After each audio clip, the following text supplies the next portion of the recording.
Hello, everyone. Welcome to Monday of week 3 by Sci.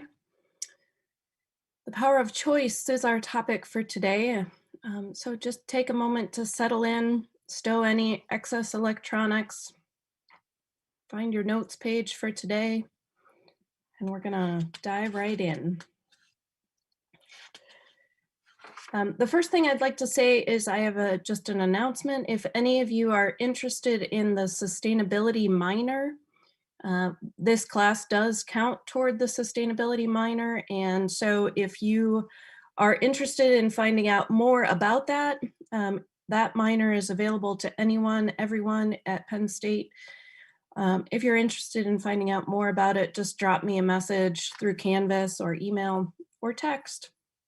And I'd be happy to get you connected to the people that would be able to help advise you through that minor. And it's, yeah, directly related to what we're doing in BiSci. So that's my first announcement, my only announcement for today. Thank you all for participating in the Packback. I look forward to hearing how that was going for all of you and reading your responses there. So that's fun. We are well underway now in BiSci in the semester. So thank you. So we're following up this course, this class today. The Power of Choice follows the ideas that we were diving into last week of dualism and questioning and exploring and what does it mean to be a scientist. So we're going to go back to that dualism piece a couple of times today. So dualism being that there is the division of something conceptually into two or more contrasted aspects, or it could be the state of being divided. And so we're going to take a moment to dive into that a little bit further. Just a second. There was one over by the jungle gym, and I don't know where the other is. Yeah, wherever you left them. Kids are getting ready to go sledding. Okay, so we're going to dive into this idea of dualism with this.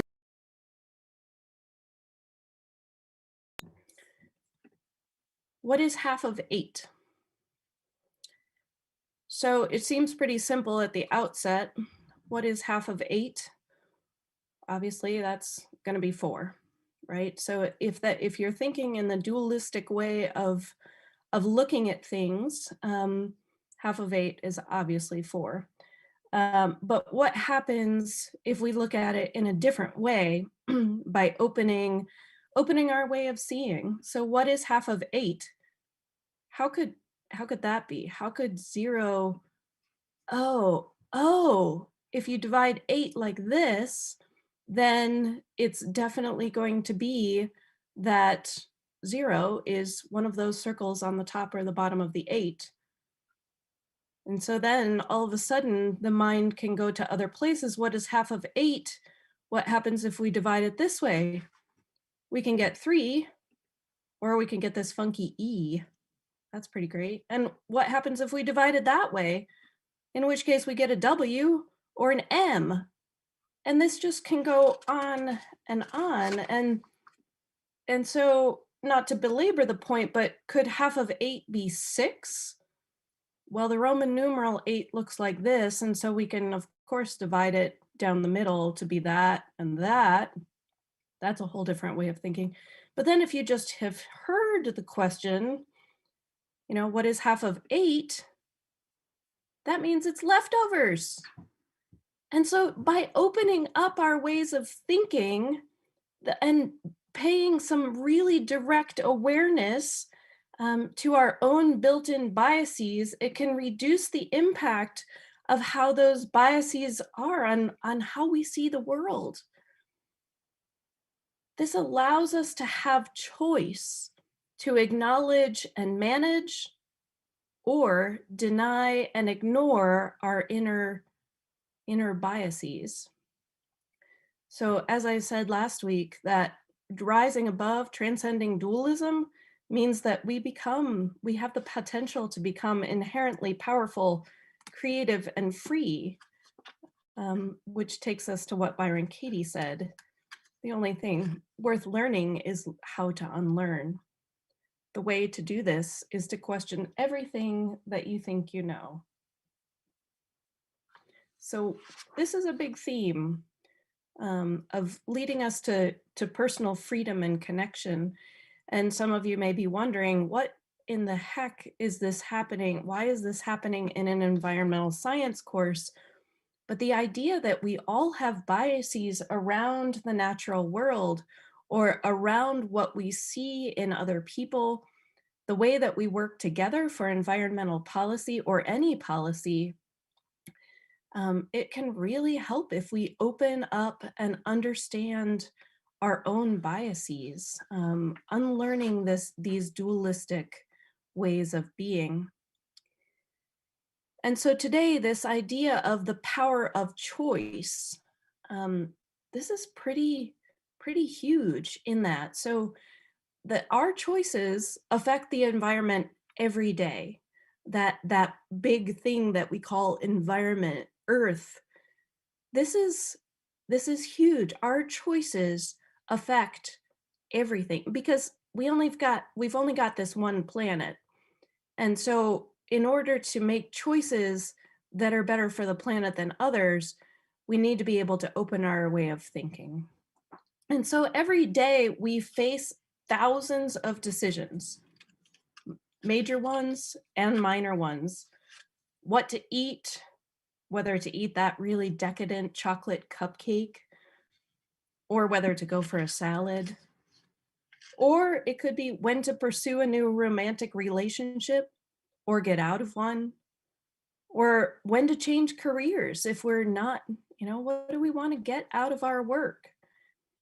So think of being in the grocery store and just sort of mentally walk yourself into your favorite or regular grocery store and think about all of the options available. Now, I often go in with a list. I have a list of things that I need. I need the boys' yogurt, I need my butter, I need whatever it is on my list.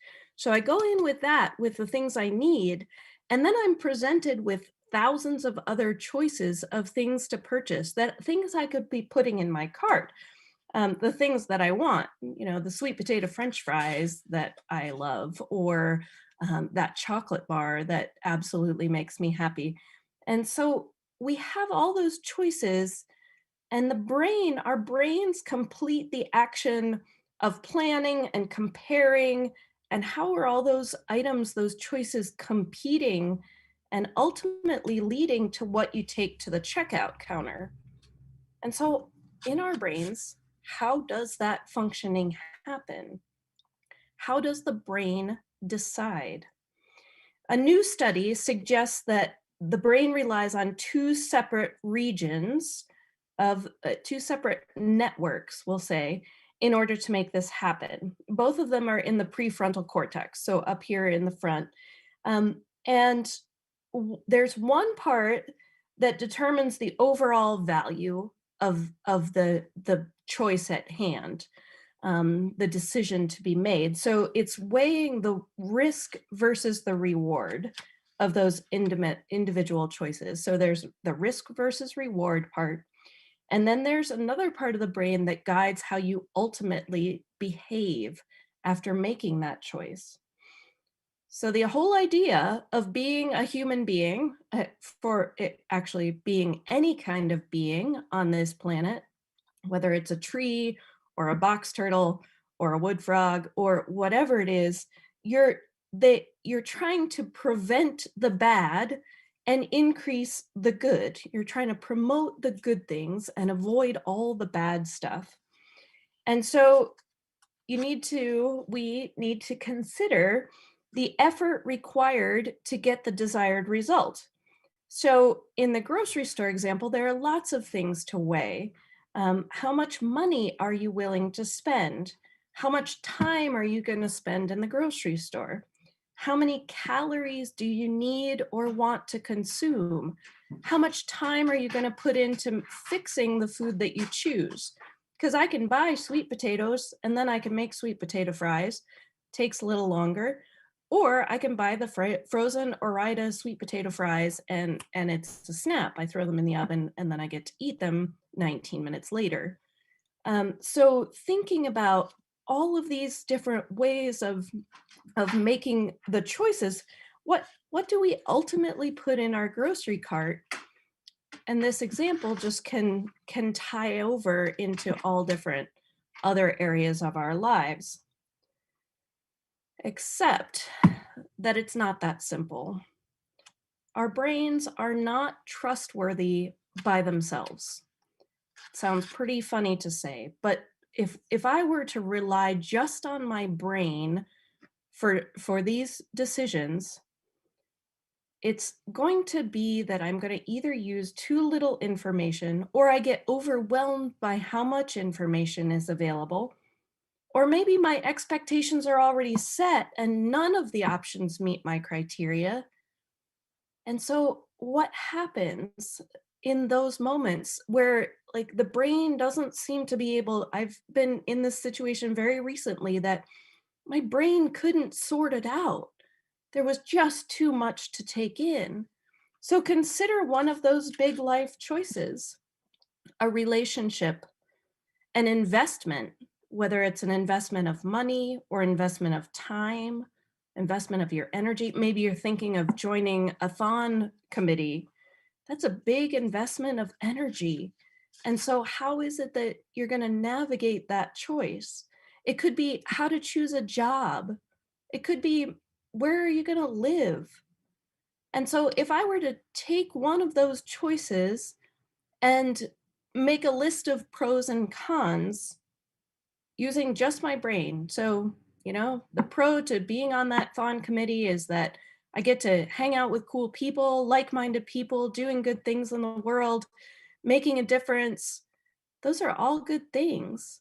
The cons are it's going to take a whole lot of time, and my spring semester is already really full. And so, those list of pros and cons, but it's very likely that I won't be satisfied because I'm not harnessing my full body intelligence. You have all sorts of other equipment. I have all sorts of other equipment to use in these choices. So you might be wondering, what the heck is she talking about? When I made this sort of discovery about how my body works, it was huge. It made a huge impact on my life. So if I seem really passionate about this, it's because it I am. It's made my life, it has changed my life to think about using all of my equipment. So in your gut, we have what is equivalent to a second brain. The enteric nervous system lines the gut and contains 100 million neurons, which is more than the spinal cord or more than the peripheral nervous system. Not more than the central nervous system, but the peripheral nervous system is what's going on outside, in your limbs and such. And so this lesser known nervous system in our gut has direct connection with our brains. So you might hear when you're trying to make one of those decisions, somebody might say, "Hey, just you should go with your gut." What? Oh, that makes sense when we think about the fact that our gut has this capacity. Or you might say, "Ooh, that was my gut reaction to that." It's because our gut is working in exactly that. The enteric nervous system relies on the same types of neurons and neurotransmitters that are found in the central nervous system. In addition, the gut and the brain communicate through hormones and the immune system.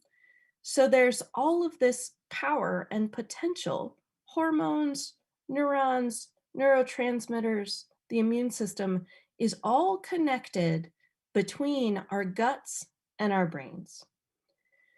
So, for example, during the fight or flight response, which happens through our central nervous system, so I'm sure you've all heard about this. So, if you were to encounter a black bear as you walked out your front door, your body would go into fight or flight response. And so, thinking about or not thinking, your body is going to go into some automatic response.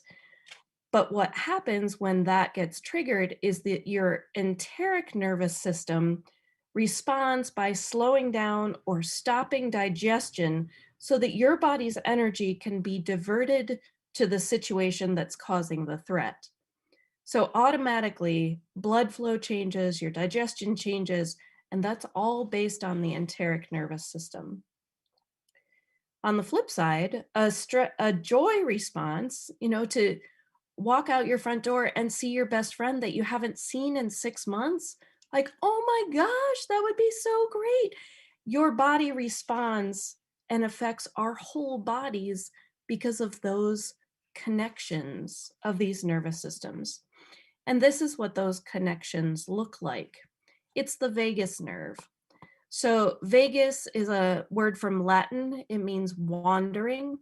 And they call the vagus nerve such because it is the only cranial nerve to extend beyond the head. You can follow it there on the slide in yellow. And you can see, look at that. It connects our glands as we go down through the neck. It affects the lungs, the heart, the stomach, the liver, the small intestines, the large intestines. The vagus nerve connects all of these things. And so when we say go with our gut, it's because we can do exactly that. Follow that response. It's connected from the medulla oblongata there at the base of the brain, and it continues all the way down. So other phrases that you may have heard was, "Oh, I saw that kid. It really pulled on my heartstrings." That's because it's connected. It's connected by this vagus nerve.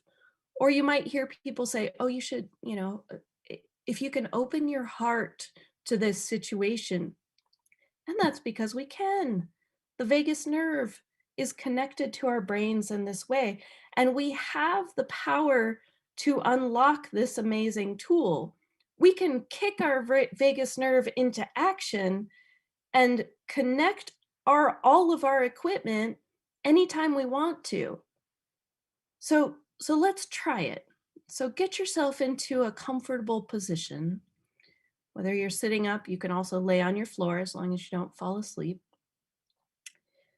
And we're going to do a visualization. And this comes from one of my teachers, Pedro, that some of you know. And he wrote this for us for this class. So close your eyes and start tuning into your breath.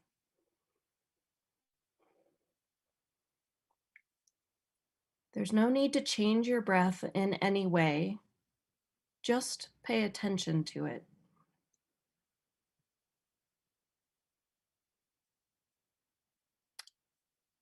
Notice your belly expanding. Notice your chest as it rises. Notice the air entering through your nostrils. And notice how the air feels different when it comes out of your nostrils.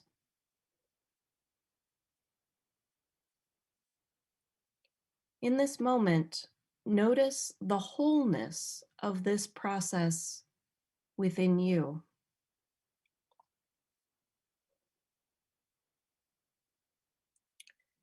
Tune into your mind's eye and prepare yourself to engage your imagination.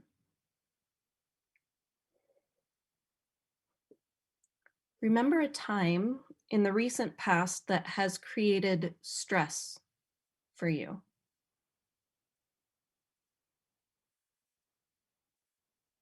Maybe it's connected to a person who said something you didn't like.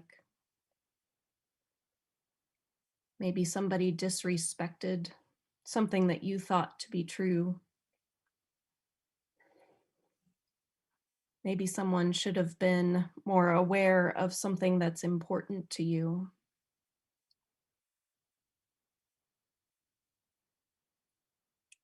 Maybe in this COVID time, you've had stress that's out of your control.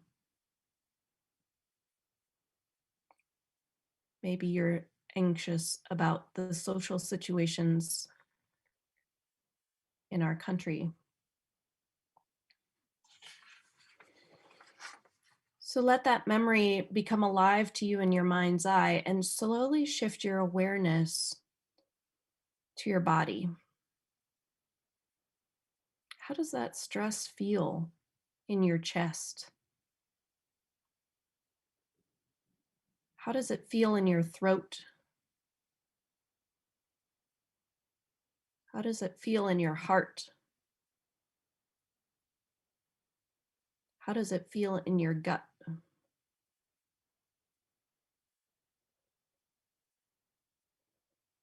Now take a slow, deep breath.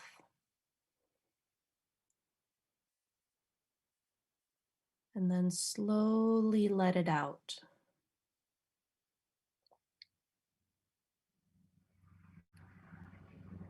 Take another slow, deep breath.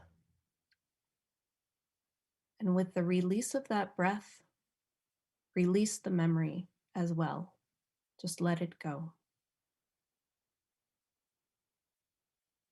That moment has passed. Release the tensions from your body. There's no need to get attached to it. It is just a memory created within you and by you. And breathe.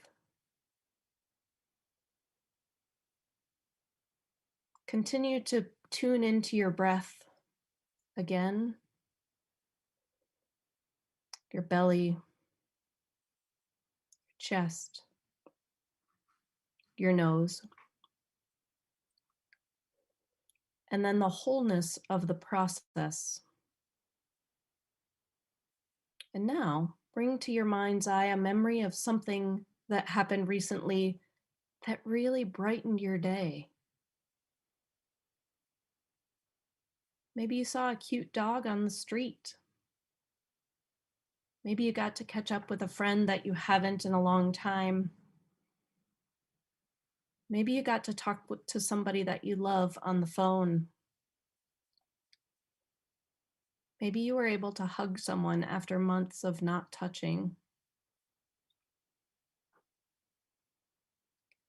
Let that memory become alive to you in your mind's eye and slowly shift your awareness to your body.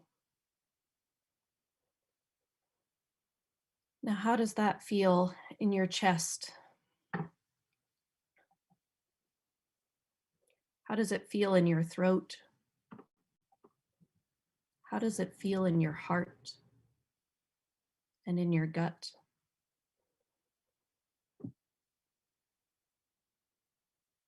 Take a slow, deep breath and then let it out.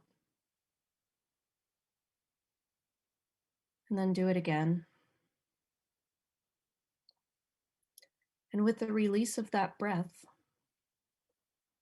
you can let that memory go and come back into the present.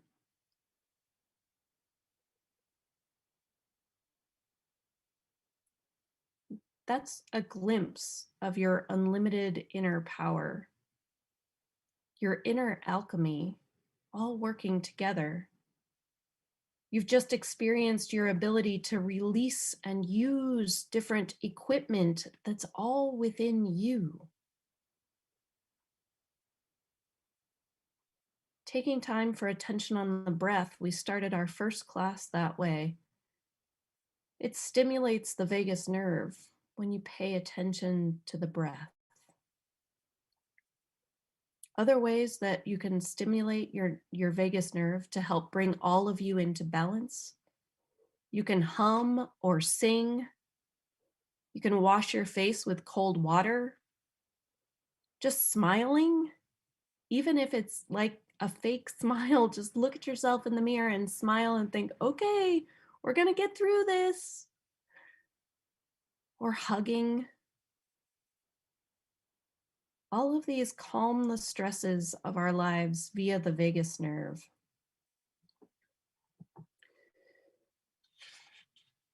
like to show you a little bit more about how these are connected. They're hugely powerful in our bodies. So we talked about the brain here. Logic, reason, answers. This is when the pros and the cons help. Right? It's useful when you need to know the correct answer on a test.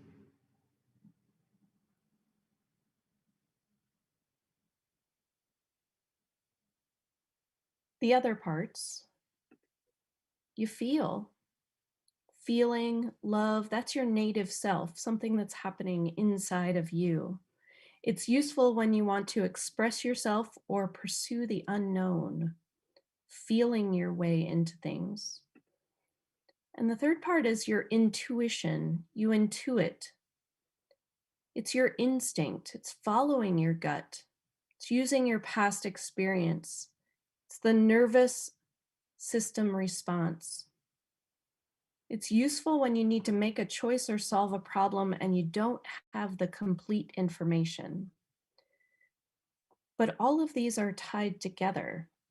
So our emotions affect our gastrointestinal workings. So if I am, well, I'm sure that some of you have experienced this, that when you're nervous, like you get butterflies in your stomach, it's because of the enteric nervous system. It's all connected. The nervousness is happening up here. Like, what if I don't do right? What if I don't do a good job?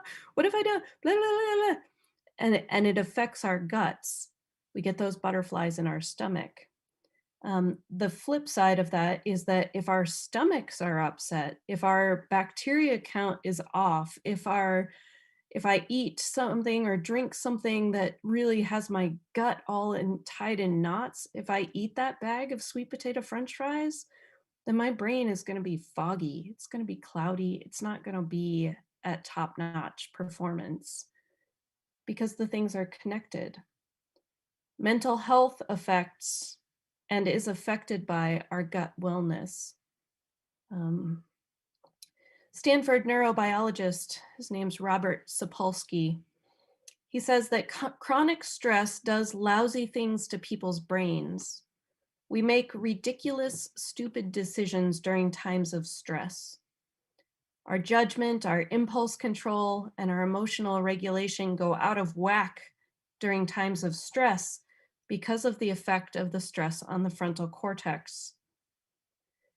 And recent findings show that when we are stressed, we are less empathetic to other people, to ourselves. We're less compassionate. We're less capable of seeing someone else's perspective. We all know that it's really good for people to get their stress under control because there will be fewer cases of high blood pressure or diabetes. But ultimately, Sapolsky says, the most important reason to get stress under control is that people will be nicer to each other because we're using all of our equipment. We are in a very stressful time right now in the world, in our culture, and it's really tricky to keep that stress in check so that my gut is working right, so that my mind is working right, so that my heart can still feel compassion. So right now, stress is more likely to show up. This is also from Sapolsky's work. If you or I feel as though we have no control over what's going on and no predictive information about when stress is coming, how bad it's going to be, and how long it's going to last. Does that sound familiar to this time that we're in? When I lack outlets for frustration caused by the stressor and I lack social support, it's even worse. And that's even more like this time that we're in. The one thing that I can manipulate in these circumstances is figuring out social support in atypical ways.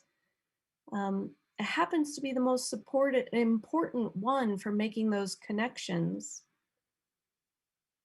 Sapolsky states that it's not about having loads of friends and acquaintances. You just need a few very good ones. And even connecting with them online is better than nothing.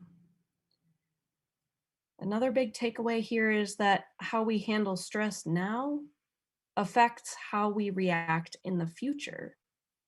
I mean hours into the future, but I also mean days and years into the future.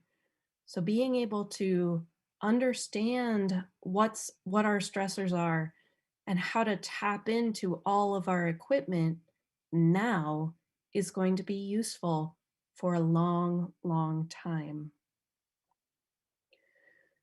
So this was a lot, and I'm gonna give you 4 minutes in your breakout rooms, in your Zoom rooms, so that you can um, see if you can make connections, talk about some of this stuff, and then we'll come back together.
So digging in just a little deeper, these two words seem to be synonymous. They seem to mean the same thing.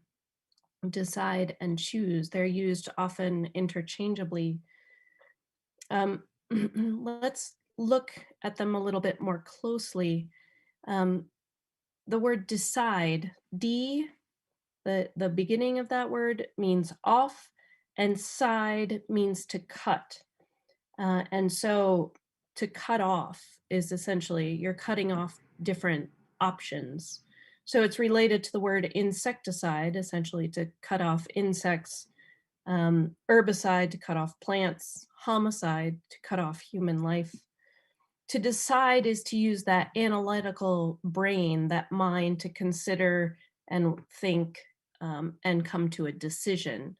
So I think about deciding as working all up here.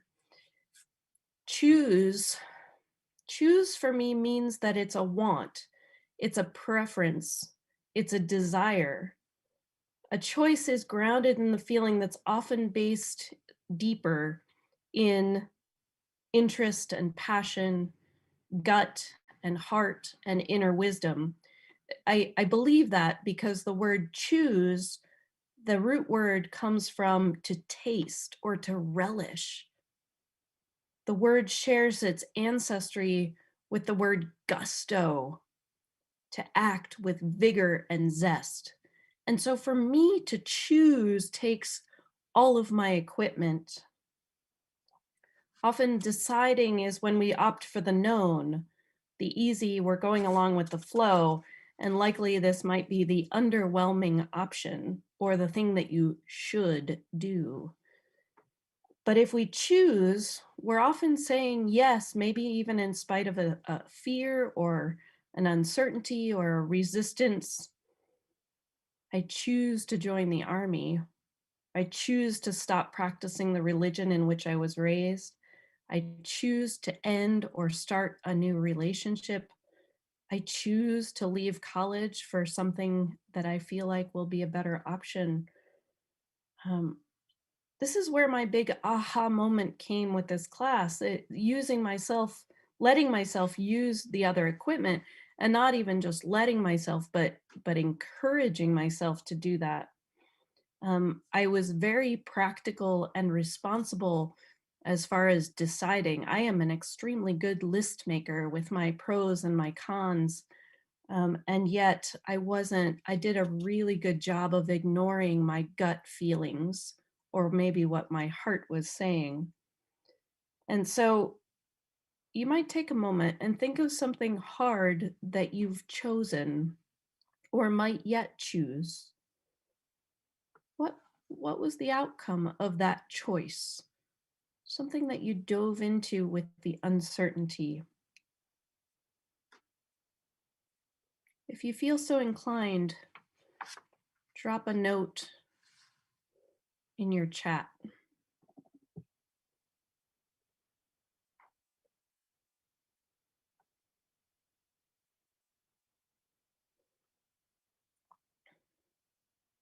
Choices, choosing. So here's another example. Oh, when we dive into dualism, there are word pairs that we often think of as opposites, like we said the other day, with one being superior to the other. And so choosing relates directly to this. Your unlimited inner power, your inner alchemy, you experienced in that breathing exercise earlier your ability to release different chemicals within yourself by choosing. So how can a mindful shift help you to respond to these word pairings?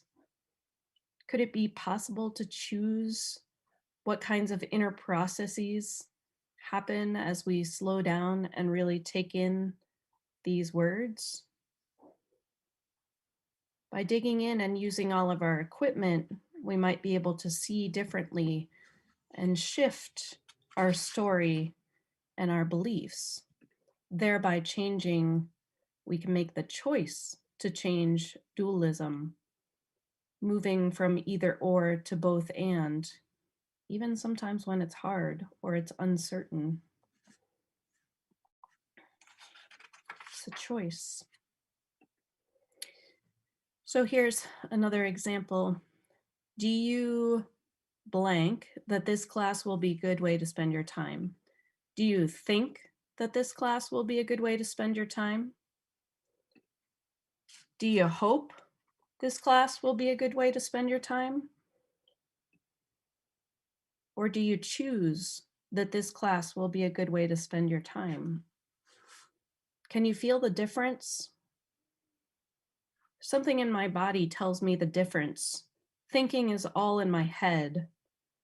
Hoping is a heart feeling, right? And yet, when I say, I'm going to choose that these 50 minutes in this class are going to be good, I'm going to make them good. I'm going to choose that this is valuable for me. Choosing feels so much more embodied, so much more brave, so much more exploratory, adventuresome. So you might want to reflect, are you showing up sort of like you just got out of bed, lifeless and underwhelmed as we face this obligation to Zoom at 12:20 on Mondays and Wednesdays? Or are you choosing it? Are you showing up with commitment and excitement and energy, with an open mind, feeling empowered by having chosen this opportunity? And this can apply, I mean, I don't want this just to apply to BISI. I like this class and I'm biased, but you have a lot of other things that you choose during the day, a lot of other classes, or being in college itself is a big choice. How I enter a situation affects what I get out of that situation. Choosing is empowering. Choosing is the hero's journey. Remember back, the heroes don't say, well, I think I've listed the pros and cons and I've decided to jump into this. No, they're choosing the hard path in all those movies and books, and we can too. So we ask that you think about this statement. I blank, you put your name in there, will do my best to respect the 4 pillars of BISI 3 culture. It's about choosing BISI, about owning the experience. And this, as I say, is applicable everywhere. So you can also choose to make your journals more powerful for you by using iLanguage. iLanguage allows us to more fully experience the truth of the situation, which leads to greater self-awareness and healing and growth. So iLanguage is ownership. It reinforces our responsibility for our inner choices and outer actions. And it reinforces that we have dominion over what we feel and how we respond, especially to challenging emotional situations. So by using iLanguage, it increases our self-awareness, it empowers us, and it's also then a catalyst for positive growth and for healing. So as an example, can you feel the difference if I say, people need to take responsibility for their actions? If I were to write that in my journal, people need to take responsibility for their actions. Compare and contrast that to, I need to take responsibility for my actions. If you listen closely to yourself and others, you'll see what I mean and how common it is that people speak for others instead of speaking about or for themselves, who, I don't have control over anybody but me. And so it's a matter of taking my own initiative and not placing blame on other people. And so I encourage you to find your power and use your iLanguage in your writing.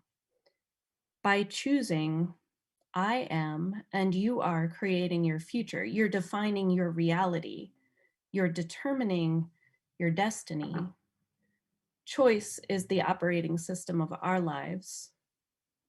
Our beliefs, more than anything else, determine our lives and our destinies, and we get to choose all of that.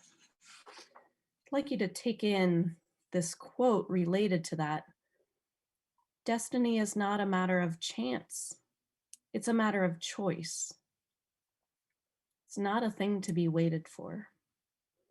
I'd like you to write that down on your notes page for today.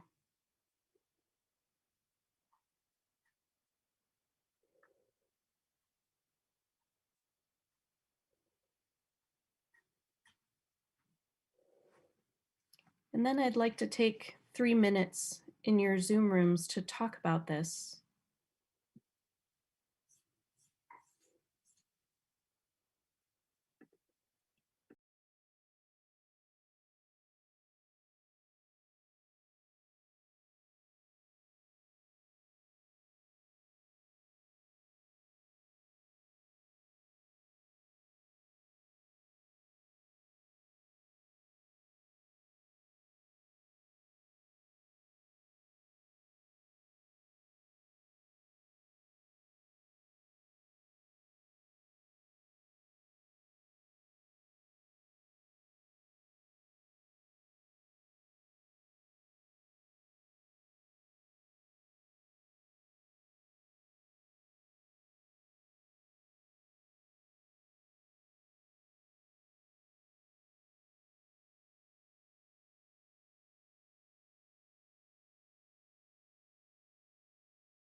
It's kind of big.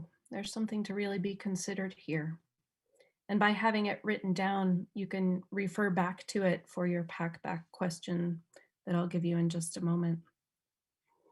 So visiting Juniata College, which is in Huntingdon, located just south of State College, it's a small liberal arts school. This is their tagline: think about who you are. Who is the person, this is on the banners as you drive through town, who is that person that you want to be? And what would happen if you got there by choosing your breakfast, being mindful of what you put into your body, choosing to decline an invitation to go out with friends when you don't really feel like it, and denying that peer pressure? What happens if you choose to put your phone away when you're walking across campus or when you're in a room with other people? What happens if you choose to end a relationship with a partner that you know is not healthy? What if you choose to put yourself in places that you like with people that you respect? Choice is power. We are our choices. We are our choices.